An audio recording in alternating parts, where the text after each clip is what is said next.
আসসালামু আলাইকুম রহমতুল্লাহি অবরাকাত।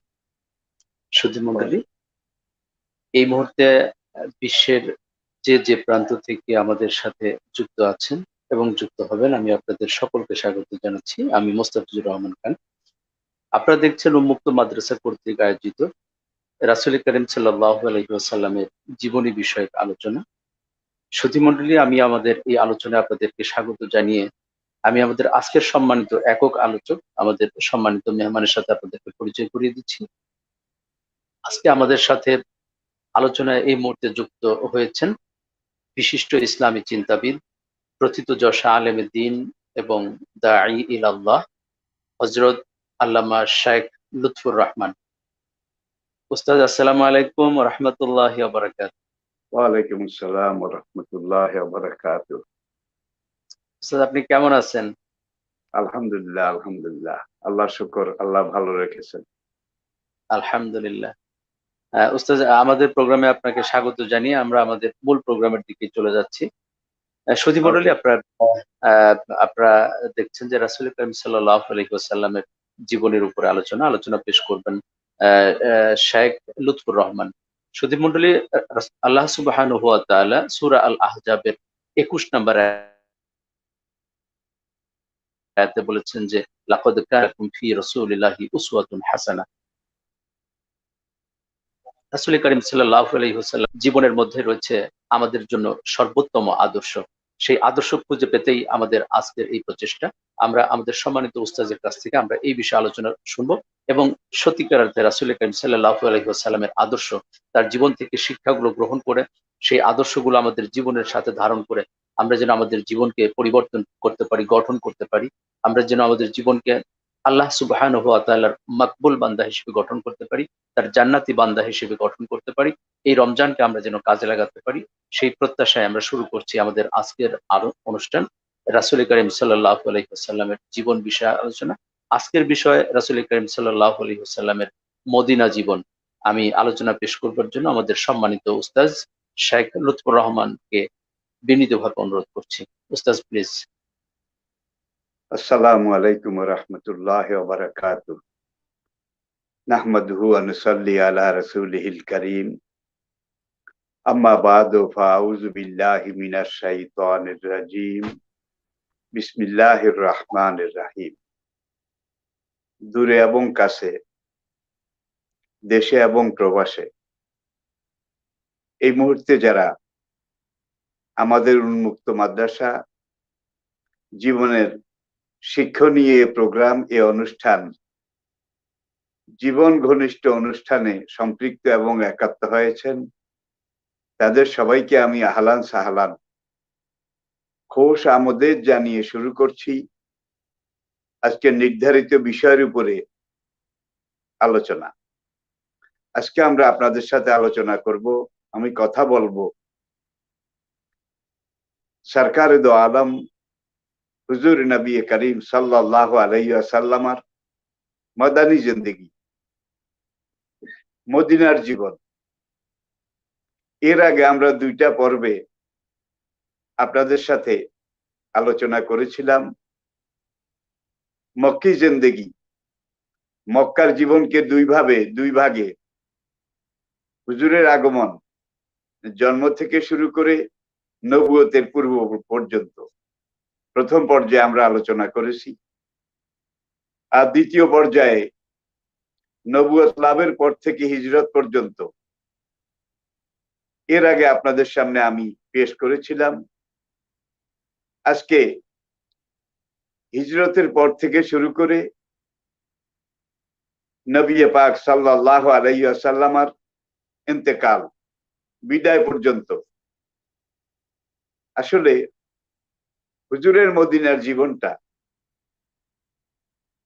মূলত একটা উন্মুক্ত বিশ্বকোষ, ওপেন সাইক্লোপিডিয়া। এই জীবনের মধ্যে যেমন তাত্ত্বিক দিক আছে, আত্মিক দিক আছে, নৈতিক দিক আছে,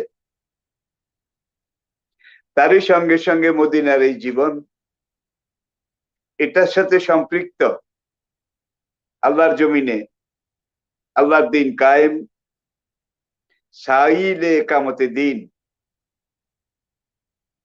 মুসলমানের যেটা মূল কাজ, একজন মুসলিম হিসেবে আল্লাহর জমিনে আল্লাহর দিনকে প্রতিষ্ঠা করা, যে গুরু দায়িত্ব, ইন্নী জাইলুন ফিল আরদে খলিফা আন আকিমুদ্দিন ওয়ালা তাতাফাররাকু ফি, সকল মানুষের প্রতি, বিশ্বাসী সম্প্রদায়ের প্রতি মহান রব্বুল আলামিনের কালজয়ী আহ্বান, তোমাদের একটাই দায়িত্ব, তোমরা আমার জমিনে আমার দিন এটাকে প্রতিষ্ঠা করো। আম্বিয়া কেরামের ইতিহাসের ধারাবাহিকতা, এটাকে পর্যালোচনা করলে যে সত্য কথাটা আমাদের সামনে এসে ধরা দেয়, পরিষ্কার হয়, আদম থেকে ঈসা হুজুরের আগের নবী আলাইহিস সালাম, আম্বিয়া কেরামের এই বিশাল দীর্ঘকালের ইতিহাসে শুধু আদম এবং সুলাইমান এই দুইজন নবীর বিরোধিতা হয়নি। এই দুইজন ছাড়া সকল নবী সকল যুগে আল্লাহর জমিনে আল্লাহর দিন কায়েম করতে গিয়ে, দিনের দাওয়াত দিতে গিয়ে, দিনের কথা বলতে গিয়ে, দিনের পথে চলতে গিয়ে বিরোধিতার সম্মুখীন হয়েছিলেন। আদম থেকে ঈসা পর্যন্ত সকল নবীর উপরে যুগে যুগে যত রকমের অপবাদ, অপমান, নির্যাতন, বদনাম, যত কিছু এসেছিল সব নবীর উপরে আমাদের নবী মুহাম্মদ রাসূল সাল্লাল্লাহু আলাইহি ওয়াসাল্লামের জিন্দেগিতে সকল নবীর সব নির্যাতন একত্র করলে আমাদের নবীর নির্যাতনের সমান হবে না। প্রিয় দর্শক, যার জন্যে এখানে উল্লেখযোগ্য অনেকগুলো যুদ্ধ আছে, যে যুদ্ধগুলোর মোকাবিলা আল্লাহ নবী নিজে নেতৃত্ব দিয়েছিলেন। এগুলোকে ইসলামের ইতিহাসে বলা হয় গাজওয়া। আর যেসব যুদ্ধে নবী নিজে অংশগ্রহণ করেননি, অন্য সাহাবার উপরে দায়িত্ব দিয়ে, সাহাবাদের উপরে দায়িত্ব অর্পণ করে হুজুর নির্দেশনা দিয়ে তাদেরকে পাঠিয়েছিলেন, এগুলোকে বলা হয় সারিয়া। তো আমরা সামনে গেলে আপনারা বুঝতে পারবেন। এবারে আসুন, হিজরত করে হুজুর মদিনায় পৌঁছলেন। মূল ইয়াসরিব, আজকের মদিনা, ইয়াসরিব নগরী থেকে 4 কিলোমিটার দূরে একটা পল্লী গ্রাম, একটা পাড়াগা, যে গ্রামটার নাম কোবা। এই কোবাতে এসে প্রিয় নবী 1 সপ্তাহ বা কিছু কম বেশ রাওয়াইতে আছে অবশ্য 1 সপ্তাহ এখানে অবস্থান করলেন। এখানে অবস্থান করার পরে নবী এইবার ইয়াসরিবের দিকে রওনা করলেন। মদিনা শহরের পাশে শহরতলিতে মদিনার আপামর জনতা, আবাল বৃদ্ধ বনিতা, তরুণ কিশোর কিশোরী সবাই একত্র হয়ে নবীকে গার্ড অফ অনার দিয়ে সম্বর্ধনা জানিয়ে তলাল বাদ্র আলাইনা মিন সানিয়াতিল বেদা, এই কোরাস, এই নাশিদ গাইতে গাইতে মূল ইয়াসরিব শহরে যখন নিয়ে গেল, এখন নবীজিকে নেওয়ার জন্য, পাওয়ার জন্য, মেহমান হিসাবে নবীজিকে নিজের কাছে রাখার জন্য ইয়াসরিবের আউস এবং খাজরাজ দুটা গোত্রেরই নিবেদিত প্রাণ সকল মুসলমান তারা চেষ্টা করছেন যে নবী আমার বাড়িতে থাকুন। আরেকজন বলছে না, আমার বাড়িতে উঠুন। নবী দেখলেন প্রার্থী বেশি, কার কথা রাখবেন আর কাকে বিমুখ করবেন। দেখুন নবীজির প্রথম কূটনৈতিক এবং রাজনৈতিক প্রজ্ঞা। নবী যখন দেখলেন সবাই নবীকে চায়, তখন নবী ছোট্ট করে বললেন, তোমরা সবাই চাইলে তো হবে না, আমার এই উটনি আল্লাহর নির্দেশে চলে, আল্লাহর ইশারায় চলে। আমার এই উটনি যার বাড়ির সামনে গিয়ে বসে যাবে, আমি সেই বাড়িতে উঠবো, সেখানে মেহমান হব। ইতিহাস আপনারা জানেন। আবু আইয়ুব আনসারী রাদিয়াল্লাহু তাআলা আনহুর নসিবে এই নেয়ামত আল্লাহ পাক মঞ্জুর করেছিলেন। আবু আইয়ুব আনসারী রাদিয়াল্লাহু তাআলা আনহুর ঘরে নবী 7 মাস অবস্থান করলেন। 7 মাস অবস্থান করে তিনি সবকিছু গুছিয়ে নিলেন। গুছিয়ে নেয়ার পরে এবার মসজিদে নববী এটা বিনির্মাণের কাজ শুরু করলেন, কাজে হাত দিলেন। কাজে হাত দেওয়ার পরে এখন এটার জন্য প্রথম জায়গা খরিদ করা হলো। জায়গা খরিদ করার পরে নিচে পাথরের টালি এগুলো বিছিয়ে খেজুর গাছের খুঁটি, খেজুর পাতার ছাউনি এগুলো দিয়ে একটা কাঁচা ঘর মসজিদ এটা তৈরি করা হলো। ইসলামের ইতিহাসে এই মসজিদে নববী এটাই প্রথম মসজিদ। অবশ্য কোবার সেখানেও একটা মসজিদ বানানো হয়েছিল পরবর্তী পর্যায়ে, কিন্তু মসজিদে নববী এটাই মসজিদে ইসলামের ইতিহাসে প্রথম মসজিদ। মসজিদ তৈরি করার পরে সাহাবায়ে কেরাম নিজেরা উদ্যোগী হয়ে মসজিদের লাগোয়া পূর্ব পাশে দক্ষিণ পূর্ব কোণে এখানে নবীজির জন্য মসজিদ সংলগ্ন একটা ঘর, তাও খেজুর পাতার, তৈরি করলেন। পরবর্তী পর্যায়ে প্রয়োজন অনুপাতে নবীজির এই মসজিদের সাথে লাগোয়া ঘর মানে মসজিদে নববীর দক্ষিণ পূর্ব কোণে এখানে নবীর বিবিদের জন্য হুজরা মোবারক এগুলা তৈরি করা হয়েছিল। হিজরির প্রথম সনে মদিনা সনদ। মসজিদে নববী তৈরি করার পরে এই মসজিদটা ইসলামের হেডকোয়ার্টার, এই মসজিদটা ইসলামের কেন্দ্রভূমি, এই মসজিদটা ইসলামী রাষ্ট্রের রাজধানী। এই মসজিদে নববী এটা ইসলামী রাষ্ট্রের পার্লামেন্ট, এটা ইসলামী রাষ্ট্রের হাইকোর্ট, সুপ্রিম কোর্ট।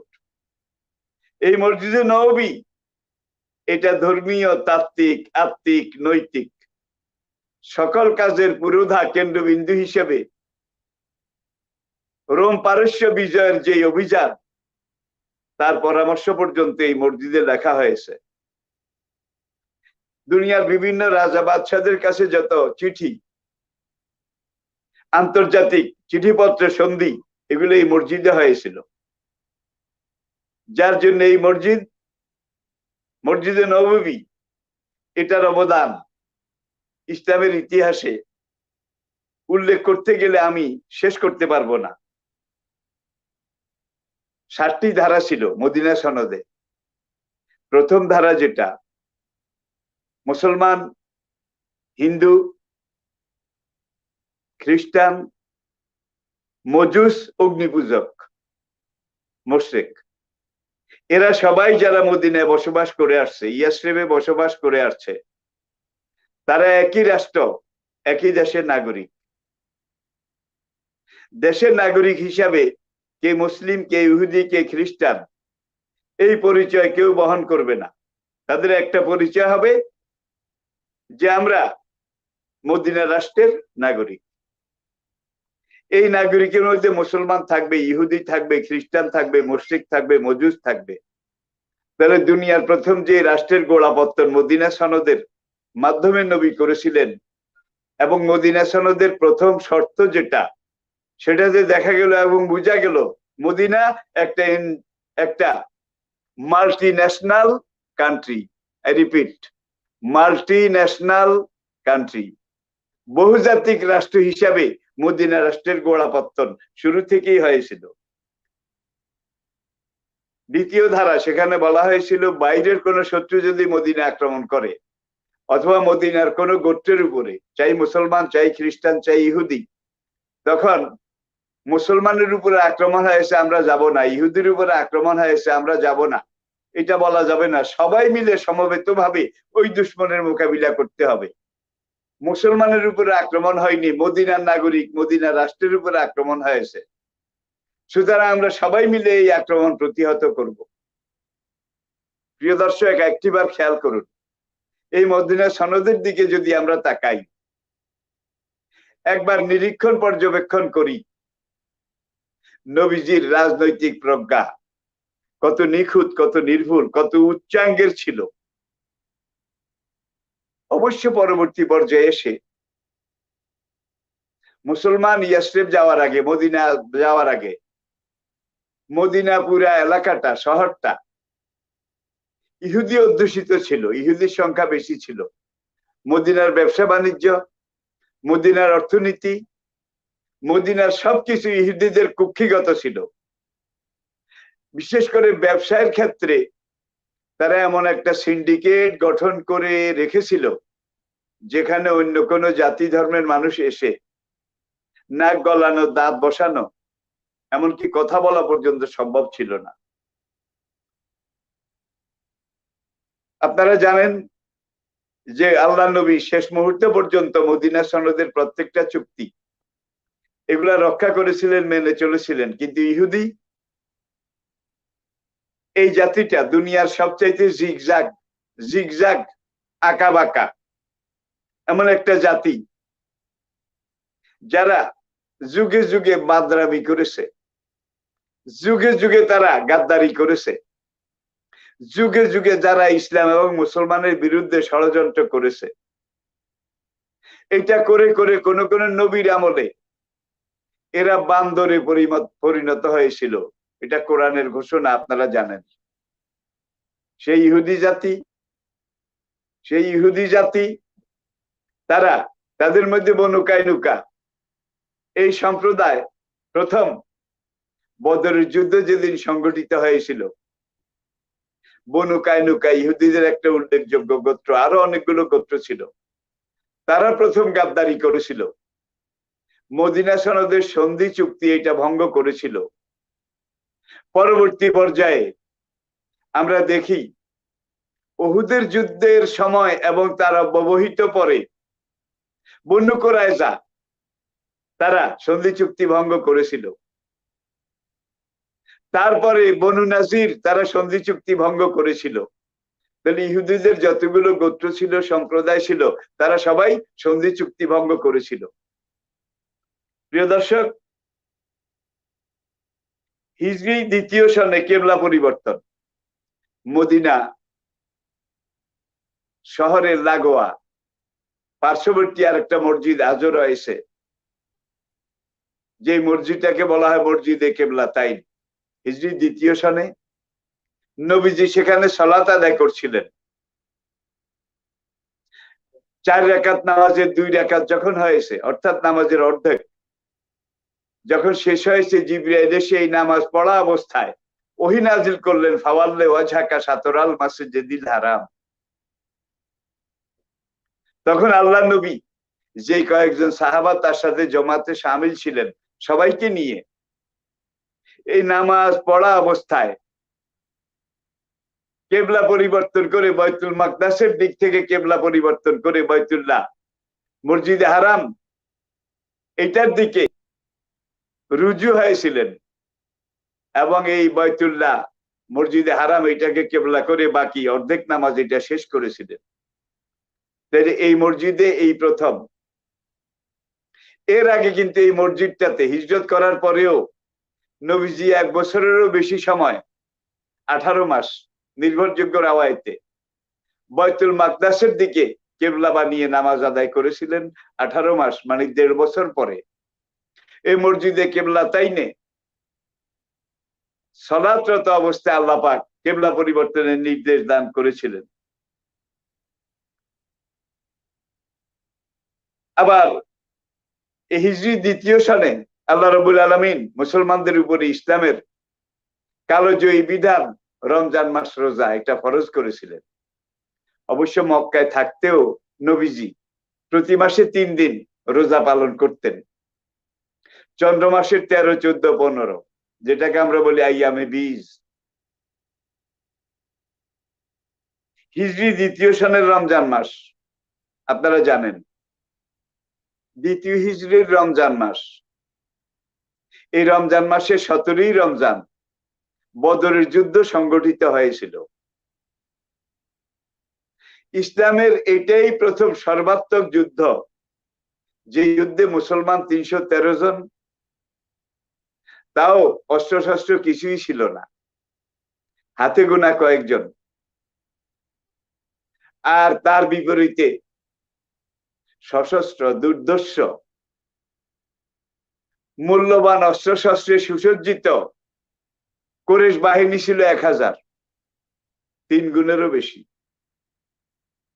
এই ইসলামের প্রথম বদরের যুদ্ধ, যেটাকে বলা হয় ইতিহাসে বিশ্ববিজয়ের তরুণদ্বার, যে বদরের যুদ্ধকে এনসাইক্লোপিডিয়া ব্রিটানিকা বলেছে, ঐতিহাসিক গিবন বলেছে, লর্ড কার্লাইল বলেছে, বিভিন্ন অমুসলিম ঐতিহাসিক যুগে যুগে তারা বলেছে এই বদরের যুদ্ধ শুধু বদরের যুদ্ধ ছিল না, এটা ছিল পুরা দুনিয়া বিজয়ের প্রবেশদ্বার।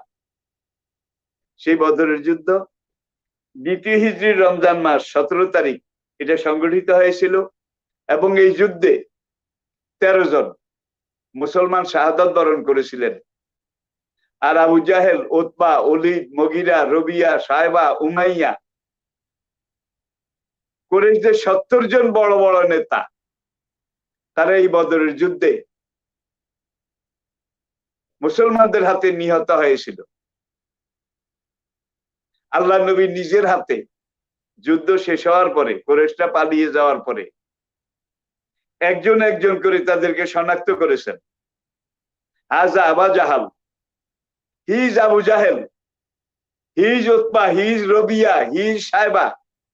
এইভাবে সাহাবায়ে কেরামদেরকে নাম বলে বলে দেখিয়ে নবী নিজের হাতে একটা একটা করে 24 জন কুরাইশের নেতা, তাদের লাশ বদরের প্রান্তরে, যুদ্ধের প্রান্তরে একটা জায়গা, সেখানে একটা বড় কুয়া ছিল, কুয়াটার নাম ছিল বীরে বদর, বদরের কুয়া। এই বদর কূপে নিক্ষেপ করেছিলেন।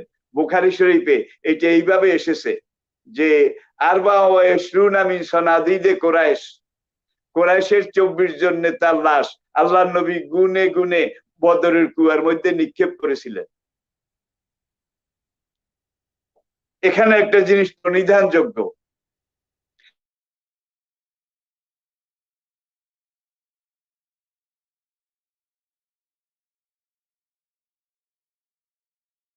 আর ওমর ছিলেন সেকেন্ড লিডার। ওমর ইসলাম কবুল করলেন, দ্বিতীয় ব্যক্তি সেকেন্ড লিডার ইসলাম কবুল করলেন। কিয়ামত পর্যন্ত ওমর বেঁচে রইলেন, বেঁচে থাকবেন, বেঁচে ছিলেন, বেঁচে আছেন। এটাকেই বলা হয় ইসলাম সে তো পরশমানিক, তাকে কে পেয়েছে খুঁজি, পরশে তাহার শোনা হলো যারা, তাদেরই আমরা বুঝি। আর 1 নম্বর লিডার আবু জাহেল, সে বদরের কুয়ার মধ্যে পচে পচে জাহান্নামে চলে গেছে। আবু জেহেলের বাড়িটা বর্তমানে হুদুদে হারামের একবারে লাগোয়া গাজা মার্কেটের সাথে সংলগ্ন। হুদুদে হারামের চতুর্দিকে সবগুলো টয়লেট, লেট্রিন একতলা, কিন্তু আবু জেহেলের বাড়ির এটা দোতলা। আল্লাহ যেন চ্যালেঞ্জ করেছেন, তুই ইসলামের বিরোধিতা করেছিস, নবীর বিরোধিতা করেছিস, কোরআনের বিরোধিতা করেছিস, আমার নবীকে এই মক্কা থেকে তুই তাড়িয়ে দিয়েছিস, তোর নেতৃত্বে সবকিছু হয়েছে। সারা দুনিয়া থেকে কিয়ামত পর্যন্ত আমার নবীর অনুসারী মুসলমানদেরকে আমি দাওয়াত দিয়ে এনে ডেকে এনে মিন কুল্লি ফাজ্জিন আমি তোর কলিজার উপরে হাগাবো, তুই পারলে ঠেকিয়ে রাখিস। তাহলে বুঝা গেল, মানুষ যদি নেক আমল করে, সৎ কাজ করে, আল্লাহ আল্লাহ রাসূলের তার আনুগত্য করে, তার পুরস্কার আল্লাহ দুনিয়াতেও দান করেন। আর আখিরাতে যেটা, সেটার তো কোনো তুলনা আমি দুনিয়ার কোনো পরিবেশে পরিসরে আপনাদেরকে দিতেও পারবো না, বুঝাতেও পারবো না। আবু জেহেল চিরদিনের জন্য কালের আবর্তে হারিয়ে জাহান্নামে চলে গেছেন, কিন্তু ওমর তিনি জিন্দা ছিলেন, নবীর পাশে এসে তিনি শুয়েছেন। প্রতিদিন লক্ষ লক্ষ মানুষ সেখানে যায়, কোরআন তেলাওয়াত করে, নবীকে সালাম দেয়, আবু বকরকে সালাম দেয়, ওমরকে সালাম দেয়, দোয়া করে। এটা হলো একজন মুমিনের জন্য, একজন দাঈ আল্লাহ, তার জন্য দুনিয়াতে যে ইজ্জত আল্লাহ বলেছেন দুনিয়াতে ইজ্জত দেব, আখিরাতে ইজ্জত দেব, সেটা আমরা ওমরের এখানে দেখতে পাই। এই বদরের যুদ্ধের 2য় সনে বনু কায়নুকার বিরুদ্ধে আল্লাহ নবী অভিযান করলেন, বদর থেকে ফিরে আসলেন। ফিরে আসার পরে নবী দেখলেন বনু কায়নুকার ইহুদিরা, আর তদানীন্তন মদিনায় বনু কায়নুকার মার্কেট, সুকে বনু কায়নুকার বাজার, এটা ছিল সবচাইতে সমৃদ্ধ। সেখানে বড় বড় আড়ত ছিল, ব্যবসায়িক প্রতিষ্ঠান ছিল, সবগুলো ছিল ইহুদি বনু কায়নুকাদের মালিকানায়।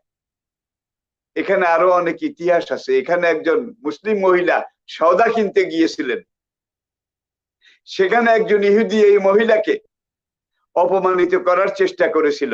আর বদরের যুদ্ধে এই বনু কায়নুকা এরা প্রথম মদিনা সনদের চুক্তি ভঙ্গ করেছিল, যার জন্য যে বদর থেকে ফিরে এসেই আল্লাহ নবী বনু কায়নুকা তাদের বস্তি, তাদের মার্কেট এগুলা ঘেরাও করলেন সাহাবাই কেরামদেরকে নিয়ে। কয়েকদিন ঘেরাও চললো। বনু কায়নুকার লোকজন যখন দেখলো মুসলমানদের সাথে আর পারা যাবে না, বদরে এত মানুষ যখন পারেনি, আমরা কি করে পারবো, পরিশেষে তারা নথি স্বীকার করলো, সারেন্ডার করলো এবং বলল যে আমরা আর কোনোদিন কোন রকমের ষড়যন্ত্র ইসলাম, মুসলমান, নবী, মদিনা রাষ্ট্রের বিরুদ্ধে করব না। আমাদেরকে আপনারা জীবনে মারবেন না, আমাদেরকে চলে যেতে দিন। তখন নবী তাদেরকে অনুমতি দিলেন। তারা মদিনা ছেড়ে কয়েক ক্রোশ দূরে গিয়ে সেখানে নতুন বস্তি স্থাপন করলো। এইভাবে বনু কায়নুকা তারা প্রথম মদিনা থেকে বহিষ্কার হলো। হিজরি 3য় সনের শাওয়াল মাসে উহুদের যুদ্ধ সংগঠিত হয়। আই রিপিট, হিজরতে 3য় বর্ষ, শাওয়াল মাস, জঙ্গে উহুদ, গজওয়ায়ে উহুদ, এটা সংগঠিত হয়। উহুদের যুদ্ধে এখানে মুসলমানের সংখ্যা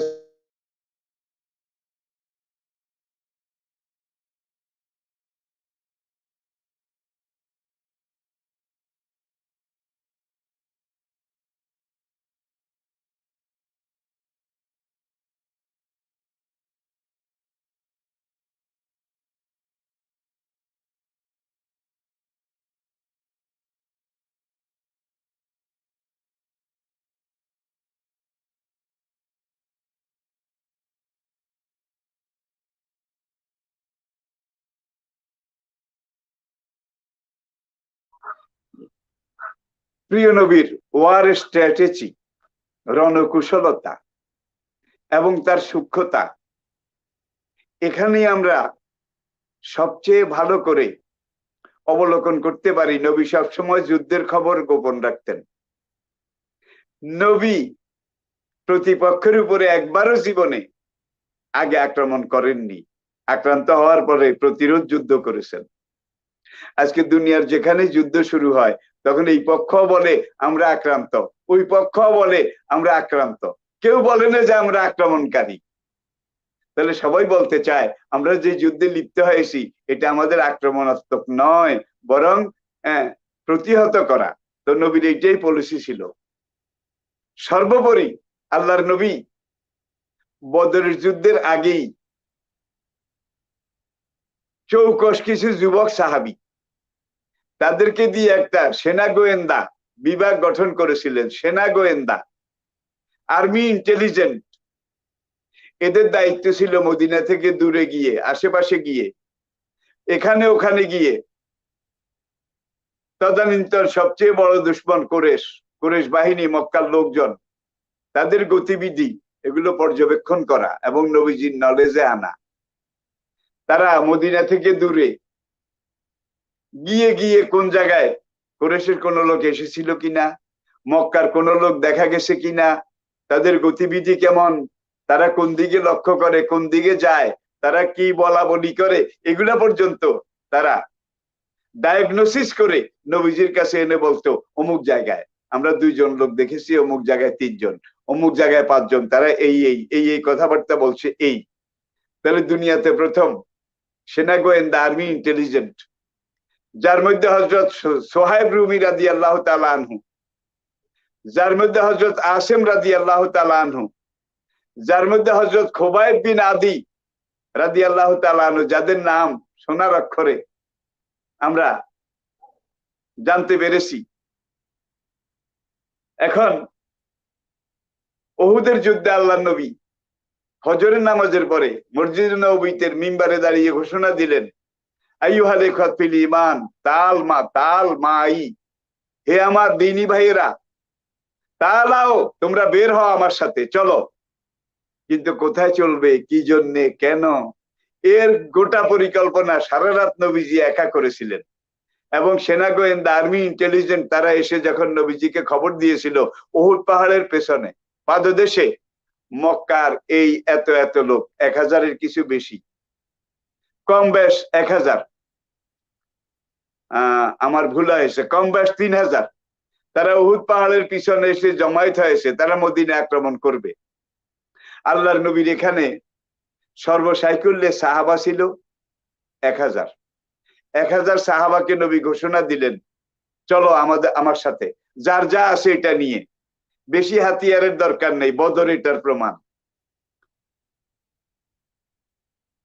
কতটুক যাওয়ার পরে এবার এই 1000 মুসলমানের ভিতরে 2-4 জন এমন পাওয়া গেল, একজন আরেকজনকে বলে, ভাই কোথায় যায়, কোথায় যেতে হবে, কি করতে হবে, হুজুর তো আমাদেরকে কোনো কিছু বললেন না, আমাদেরকে হুজুর কোথায় নিয়ে যাচ্ছে। এরা কিন্তু মুনাফিক। একজন আরেকজনকে বলে যে এখন কি করা যায়, আবার বদরের মতো কোনো ঠেলা ঠুলা খাওয়া লাগে নাকি, কোনো মোকাবিলা যুদ্ধে নামা লাগে নাকি। এরা কিন্তু মরণের ভয়ে নিজেদেরকে সংকুচিত করার চেষ্টা করছে, পালিয়ে যাওয়ার ফন্দি ফিকির করছে। একজন এসে বলে, ইয়া রাসূলুল্লাহ, ইন্না বুয়ুতানা আওরা, কোরআন আয়াত, ওগো আল্লাহ রাসূল, আমার ঘরের একটা দেওয়াল ভেঙে গেছে, যদি যুদ্ধে আমাদেরকে নিয়ে যান, যুদ্ধের ব্যাপার কয়দিন লাগে টাগে বলা টলা যায় না, আমাকে 3 দিনের ছুটি দেন, ঘরের দেওয়ালটা মেরামত করে আমি আবার আপনার এই কাফেলায় শরীক হয়ে যাব। নবী তো নিজের ইচ্ছায় বলেন না, চলেন না, করেন না, জিবরাইল নবীকে গাইড করেন। এখন জিবরাইল বললেন নো পারমিশন, কাউকে পারমিশন দেওয়া যাবে না। আবার আরেকজন এসে বলে, ইয়া রাসূলুল্লাহ, আমার খেজুরগুলো পেকে গেছে, সারা বছরের বিবি বাচ্চার রুটি রুজি এই খেজুর নির্ভর, যুদ্ধে কতদিন লাগে বলা যায় না, বেশি সময় লাগলে খেজুরগুলো পড়ে যাবে, কাকপক্ষীতে খেয়ে ফেলবে, সারা বছর আমার বাচ্চা সন্তান তারা উপোস থাকবে। ইয়া রাসূলুল্লাহ, দয়াল নবী, আপনি কি চান আমার বাচ্চারা সারা বছর উপাস করুক? নবী বলেন, নিশ্চয়ই চাই না। সে বলে যে আমারে একদিনের ছুটি দেন, আমি খেজুরগুলো পেড়ে টেড়ে জায়গা মতো রেখে যুদ্ধের কাফেলায় শরীক হয়ে যাব। এইভাবে ওজোর খাই করার মতো লোক 700-এর 1000-এর মধ্যে 300 পাওয়া গেল। এই 300-এর মধ্যে আবার একজন লিডারশিপ গ্রহণ করলো, তার নাম আব্দুল্লাহ ইবনে উবাই ইবনে সুলুল। সেই 300 ওজোর খাই করনেওয়ালা মুনাফিক তাদের নেতৃত্ব দেওয়া শুরু করলো, যে তুই এটা বল, তুই এটা বল। আর জিবরিল এসে বলে, ওমা হিয়া বে আওরা, কারো দেওয়াল ভাঙেনি, কারো খাজুর পেকে পড়ে যায়নি, পচেও যায়নি, ইউরিদুনা ইল্লা ফেরারা, মরার ঝুঁকি, মরণ ঝুঁকি নিতে রাজি নয়, এই জন্য এরা উহুদে যেতে চায় না। পরবর্তীতে এরাই মুনাফিক। নবীর পিছনে 5 ওয়াক্ত নামাজ, এরা কিন্তু তাকবীরে উলার সাথে পড়েছে। প্রিয় দর্শক, তাকবীরে উলা বলতে আমি বলতে চাচ্ছি, এদের জীবনে কোনোদিন 1 রাকাত জামাত এটা ফৌত হয়নি, ছুটে যায়নি, পুরা সালাত এরা নবীর পিছনে আদায় করেছেন। এই সাহাবা নবীর পিছনে যারা পুরো সালাত আদায় করেছেন, নবীর পিছনের মুসল্লি, তাদের ভিতর থেকে 1300 বের হয়েছে খাঁটি ধানের চিটা, মুনাফিক। আর আজকে আমরা মসজিদে ইমামের পিছনে যারা সালাত আদায় করি, আমাদের মুসল্লিদের মধ্যে আজকে এইভাবে ইসলামের চালনি দিয়ে, তাওহীদের চালনি দিয়ে যদি চালা শুরু করে দেই, তাহলে চিটা পাওয়া যাবে কদ্দুর, ধান পাওয়া যাবে কদ্দুর। ইতিহাস আপনারা জানেন, সেখানে মুসলমানদের কিছু ভুলের জন্য নবী বলেছিলেন, যুদ্ধে আমরা জয়লাভ করি অথবা পরাজিত হই, আমি সেনাপতি, সেনানায়ক, আমি নবী পুনরাদেশ না দেওয়া পর্যন্ত তোমরা যে যেখানে আসো সেখানে তোমরা দাঁড়িয়ে থাকবে, কেউ স্থান ত্যাগ করবে না। আব্দুল্লাহ ইবনে জুবাইর রাদিয়াল্লাহু তাআলা আনহু এক চৌকস সেনা গোয়েন্দা, আব্দুল্লাহ ইবনে জুবাইর, তার নেতৃত্বে 50 জন তীরন্দাজ, এই যুগে যারা বন্দুক রাইফেল দিয়ে গুলি করে আর কি, তখন তো বন্দুক রাইফেল ছিল না, তীর ছিল এটার বিকল্প। 50 জন তীরন্দাজের ব্যাটালিয়ন কমান্ডার আব্দুল্লাহ ইবনে জুবায়ের, তার নেতৃত্বে 2 পাহাড়ের মাঝখানে উহুদ পাহাড় এবং তার সঙ্গে লাগোয়া আরেকটা পাহাড়ের মাঝখান দিয়ে যুদ্ধক্ষেত্রের পিছনের দিকে একটা গিরিপথ ছিল। নবী ওই গিরিপথটাই 50 জন ধানুকি সৈন্য, ধানুকি তীর-ধনুক যারা ব্যবহার করে, আব্দুল্লাহ ইবনে জুবায়েরের নেতৃত্বে সেখানে রেখে বলেছিলেন, তোমরা যদি দেখো কাকপক্ষী এসে আমরা পরাজিত হওয়ার পরে আমাদের মাথার মগজগুলো ঠোকরায়ে ঠোকরায়ে নিয়ে যাচ্ছে, তারপরেও আমি সেনাপতি, আমি নবী পুনরাদেশ না দিলে তোমরা স্থান ত্যাগ করবে না। যুদ্ধ শুরু হয়ে গেল। ভয়ানক যুদ্ধের পরে মুসলমানরা বিজয়ী হলেন। বিজয়ী হওয়ার পরে এবার মালে গনিমত এগুলা সংগ্রহের মধ্যে প্রতিযোগিতা শুরু হয়ে গেল। সবাই গনিমত, ওদের পরিত্যক্ত সম্পদ, জীবনের বাজি রেখে সব ফেলে যারা দৌড়ে পালিয়ে গিয়েছিল, তাদের এই পরিত্যক্ত সম্পদ এগুলো হাসিল করার জন্য, খোঁজ করার জন্য সবাই ময়দানে নেমে গেল। ওই যে 50 জন ধানুকি সৈন্য 2 গিরিপথ মুখে, তারাও মনে করলো ওরা সবাই গনিমত নেয়, আমরা এখানে পাহাড়ের এই গিরিপথ পাহারা দেব, তাইলে গনিমতের ভাগী হতে পারবো না। যতক্ষণ যুদ্ধ চলতেছিল ততক্ষণ নবী সেনাপতি তার আদেশ আমাদের উপরে বলবৎ ছিল। এখন তো যুদ্ধ শেষ হয়ে গেছে, চলো আমরা গনিমত সংগ্রহ করি। সেনাপতি আব্দুল্লাহ ইবনে জুবায়ের বারবার তাদেরকে নিষেধ করলেন যে না, নবীজি আমাদেরকে বলেছেন চাই আমরা হেরে যাই চাই জিতে যাই, পুনরাদেশ না দেওয়া পর্যন্ত তোমরা তোমাদের এখান থেকে এক চুলও নড়বে না। আব্দুল্লাহ ইবনে জুবায়ের মাত্র 10 জনের মতো নিবেদিত প্রাণ সাহাবী নিয়ে সেখানে দাঁড়িয়েছিলেন। বাকি 40 জন সবাই গনিমতের জন্য উহুদের ময়দানে নেমে গেলেন। খালিদ ছিলেন তখন কাফেরদের, কুরাইশদের একজন প্লাটুন কমান্ডার। এই উহুদের যুদ্ধে খালিদ একজন রণকুশলী ছিল, চিরবিজয়ী বীর ছিলেন তিনি। আপনারা জানেন, খালিদ যখন দেখলো যে উহুদের মাঠে ঢোকার পিছন দিয়ে এই গিরিপথটা, এখন এখানে লোকজন নাই, মাত্র হাতে গোনা কয়েকজন, এখন কুরাইশের যে সৈন্য তার হাতে আছে, এদেরকে নিয়ে পিছন দিয়ে আক্রমণ করলে মুসলমানদেরকে অন্তত কিছুটা বোঝাপড়া করা যাবে। খালিদ পিছন দিয়ে আক্রমণ করলো। মুসলমানরা এখন যুদ্ধের জন্য প্রস্তুত ছিল না। এই অবস্থাতে পিছন দিকের আক্রমণে এমন ভাবে একটা ক্ষতিগ্রস্ত মুসলমানরা হয়ে গেল, হামজা রাদিয়াল্লাহু তাআলা আনহু সহ 70 জন জলিলুল কদর সাহাবা শাহাদাত বরণ করলেন। নবীজি আহত হলেন, নবীজির মাথার খুলি ভেঙে গেল, দান দান মোবারক শহীদ হয়ে গেল। ইতিহাস অনেক লম্বা। এখান থেকে আমরা যে শিক্ষাটা পাই সেটা হলো, সেনাপতি যে আদেশ দিবেন সেই আদেশ যেটাকে বলা হয় সেনাবাহিনীর chain of command, chain of command, ঊর্ধ্বতম নেতৃত্বের নির্দেশ, এটা মানা প্রত্যেকটা সৈনিকের উপরে, প্রত্যেকটা দায়ী আল্লাহর উপরে ফরজ, আল্লাহর আইন মানার মতো ফরজ। এই চেইন অফ কমান্ড যতক্ষণ মেনে চলবে ততক্ষণ আল্লাহর সাহায্য তাদের জন্য অবধারিত থাকবে। প্রিয় দর্শক, হিজরি ৪র্থ সনে খন্দকের যুদ্ধ। কাফেরের সংখ্যা ছিল 10,000, মুসলমানের সংখ্যা মাত্র 1,000। মদিনার 3 দিকে খন্দক খুদে একদিক থেকে মোকাবিলা করা হয়েছিল। আর আসলে আমি দুর্বলতা আমার নিজের, যেটা না বললেই নয়, এর এক একটা যুদ্ধের ঘটনা বলতে একটা দিনের সময়ের প্রয়োজন।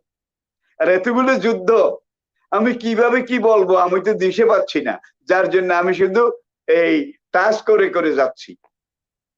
এই যুদ্ধগুলোর বিবরণ, ঘটনা, পরম্পরা এগুলো বলা আমার পক্ষে কি এই 1 ঘন্টা বা 45 মিনিট, 1 ঘন্টা সময়ের মধ্যে সম্ভব? এখানে মুসলমানরা একদিকে ক্ষতিগ্রস্ত হয়েছে, আরেকদিকে আগামী দিনের জন্য শিক্ষা গ্রহণ করেছে যে সেনাপতির নির্দেশ এটা যদি মানা না হয় তাহলে বিপর্যয় এভাবেই আসে। চেইন অফ কমান্ডের যে মূল্যবান নির্দেশনা এটা তারা বুঝতে সক্ষম হয়েছে, যাতে করে উহুদের পরে আর এই ধরনের ভ্রান্তি মুসলিম সেনাবাহিনীর মধ্যে আর একবারও হয়নি। হুনাইনের যুদ্ধে একটু ব্যতিক্রম হয়েছিল, সেটাকে আল্লাহ রাব্বুল আলামিন কোরআনে পাকে কোট করেছেন, উল্লেখ করেছেন। হিজরি 6ষ্ঠ সনে হুদায়বিয়ার সন্ধি, এটা আপনারা জানেন। মুসলমানরা উমরা করার জন্য 1,500, আরেক বর্ণনায় 1700। আরেক বর্ণনায় 1400। এই 1400টাই কিন্তু অধিক ঐতিহাসিক গ্রহণ করেছেন। তাদেরকে সঙ্গে নিয়ে তিনি আল্লাহ নবী উমরা আদায় করার জন্য বাইতুল্লাহ রওনা করলেন। বাইতুল্লাহ মসজিদে হারাম থেকে 30 কিলোমিটার দূরে মাররুজ জাহরান একটা জায়গা, মাররুজ জাহরান, যেখানে কিছু পাহাড় ছিল, পাহাড়ে কিছু ঝোপ জঙ্গল ছিল।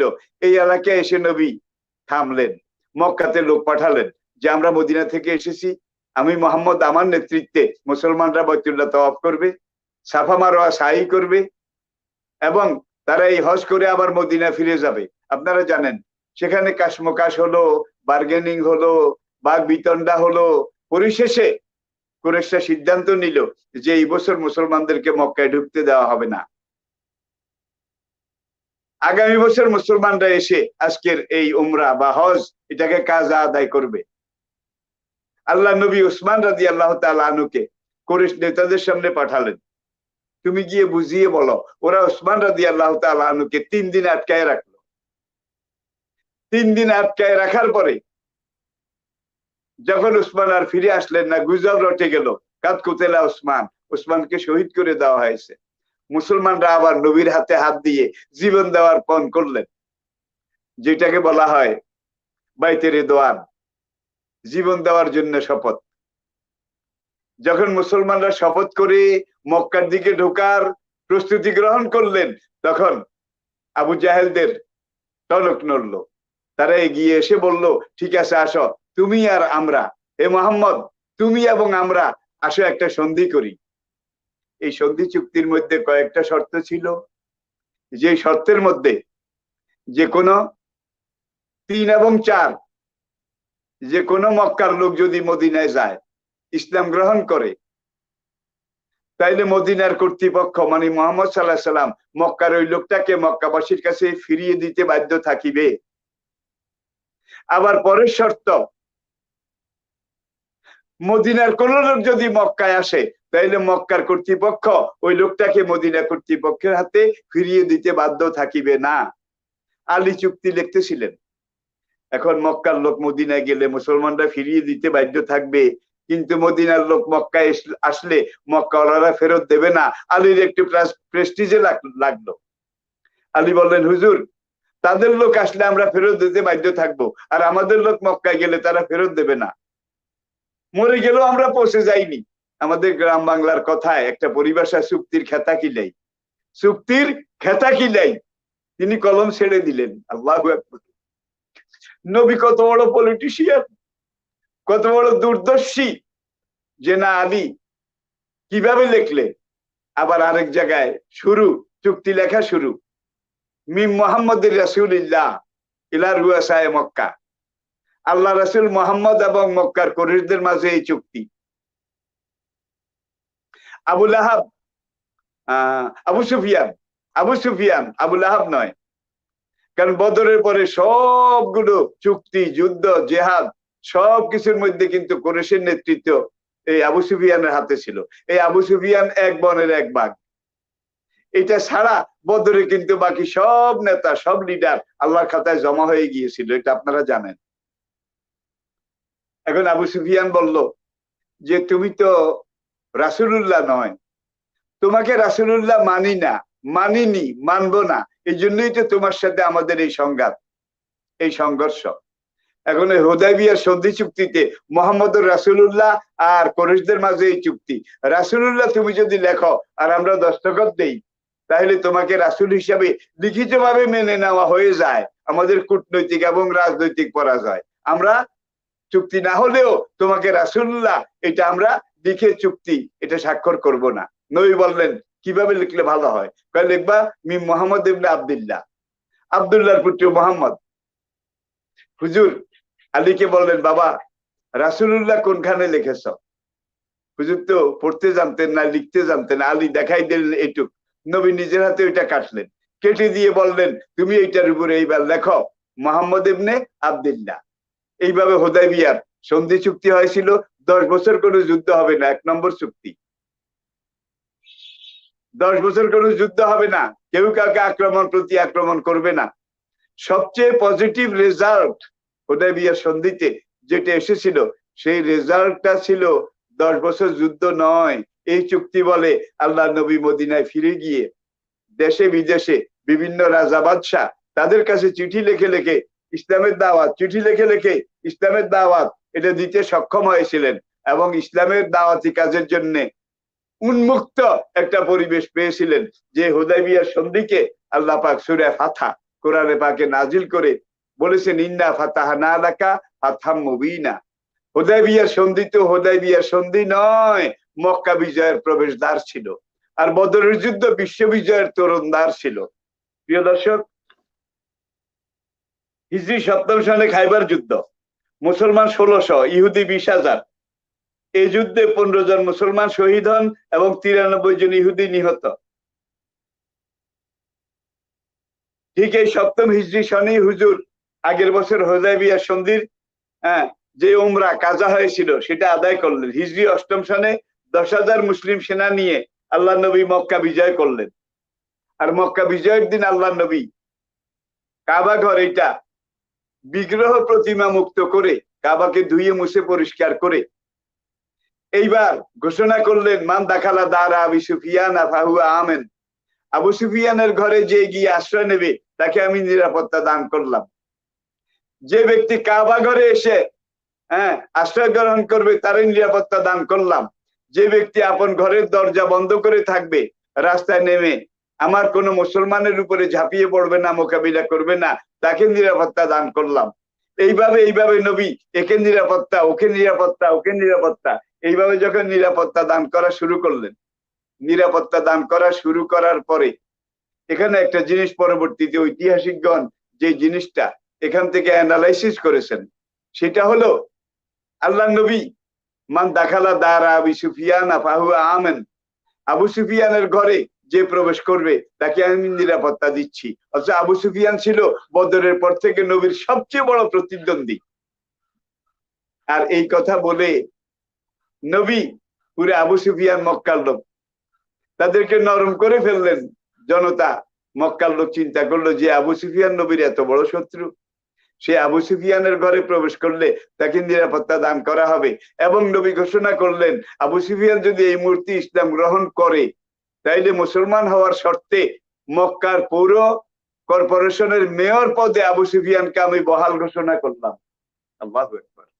দুনিয়ার ইতিহাসে আমরা ক্ষমা দেখেছি, আমরা নেপোলিয়ন বোনাপার্টিকে দেখেছি, আলেকজান্ডার দি গ্রেটকে দেখেছি, মুসোলিনিকে দেখেছি, হিটলারকে দেখেছি। একটা শক্তি আর একটা শক্তির কাছে যখন পরাজিত হয়, পদানত হয়, রক্তের দরিয়া বয়ে যায়। কিন্তু আজকে মক্কার এত বড় জুলুমবাজ কুরাইশ শক্তি মদিনার ইসলামী শক্তির কাছে সারেন্ডার করেছে। নবী জিজ্ঞেস করেছিলেন একটাই কথা, মা তারজুনা মিনিল ইয়াউম, হে আমার মক্কাবাসী কুরাইশবাসী, এই তো আমার ভাই বেলাল, তার শরীরে যত পশম তার চেয়ে বেশি জখম। এই তো আমার ভাই খোবায়েব, এই তো আমার ভাই খাব্বাব বিন আরাদ, তাদের কারো শরীরে চামড়া নাই, অনেকের শরীরে গোশত নাই। মক্কার 13 বছরের নির্যাতনে তোমরা তাদেরকে এইভাবে জর্জরিত করেছ। সেই মক্কার জমিন আজকে আল্লাহ আমার অধীনে দিয়েছে। আজকে আমি মক্কার লিডার, আজকে আমি মক্কার বাদশাহ। তোমরা আমার থেকে কেমন ব্যবহার পেতে চাও, কেমন রিপ্লাই চাও? প্রিয় দর্শক, একটিবার খেয়াল করুন, কুরাইশরাও তো কম নয়, তারাও তো রাজবংশ। তারা ছোট্ট করে বলল, নারজু মিনকা মা ইউরজা মিন কারিম ইবনুল কারিম, আপনার মতো একজন মহৎ ব্যক্তির কাছে আমরা ক্ষমা, মহত্ব, ভালো ছাড়া খারাপ কিছু আশা করি না, কল্পনাও করি না। ক্ষমা মহত্বের লক্ষণ। নিরঞ্জনা নদীর পাড়ে একজন বলল, শত্রুকে ক্ষমা করো, জীবে দয়া করো। যার কোনো শত্রুই নাই, যিনি জীবনে কোনোদিন যুদ্ধ এটা দেখো না নাই যুদ্ধ কি জিনিস, তাইলে বলা সহজ, কিন্তু কার্যে পরিণত করে বাস্তব উদাহরণ এটা এইভাবে দেখিয়ে দেওয়া, এটা কিন্তু বাস্তব কঠিন। উপদেশের চাইতে দৃষ্টান্তের মূল্য অনেক বেশি। হিজরি 8ম সনে হুনাইন এবং মুতার যুদ্ধ। মুতার যুদ্ধটা ছিল রোমান শক্তির সাথে প্রথম সরাসরি মোকাবিলা। এখানে মুসলমান ছিল মাত্র কয়েক হাজার, এক বর্ণনায় 30,000, আর কাফের ছিল 2.5 লাখের কিছু বেশি। তাহলে এক একজনের মোকাবিলায় কতজন? একবার চিন্তা করলে এটা আপনারাই বুঝতে পারবেন। এই হুনাইনের যুদ্ধে মুসলমান তারা এমন ভাবে আল্লাহ বিজয় লাভ করলো, এত বিপুল সম্পদ মুসলমানদের হস্তগত হলো। আর এই হুনাইনটা হলো মক্কা এবং তায়েফের মাঝখানে একটা জায়গা, খুব সমৃদ্ধ জায়গা ছিল। এত মালে গনিমত আল্লাহ মুসলমানদেরকে দিয়েছিলেন যে এক একজন মুজাহিদ 100 উট করে ভাগে পেয়েছিলেন।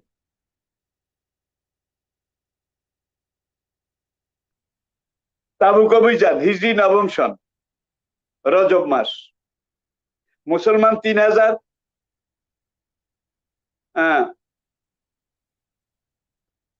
তাবুক অভিযান, তাবুকের যুদ্ধে মুসলমান 30,000 আর কাফের ছিল 3 লাখের কিছু বেশি।